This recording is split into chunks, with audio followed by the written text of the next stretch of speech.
I ordered these just came in. So these are replacement filters. These go on the back. They just came in, you need 2 of them. And these fit perfectly in this air filter. So if you have one of these types of air filters that you need to buy the replacement filters, you just slide them right in here. This is what they look like right here.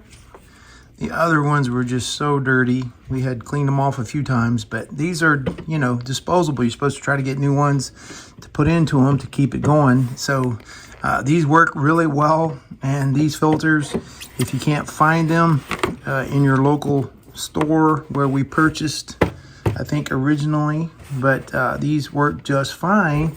And you just pop them on right here and pop that back in there like that and turn it back on.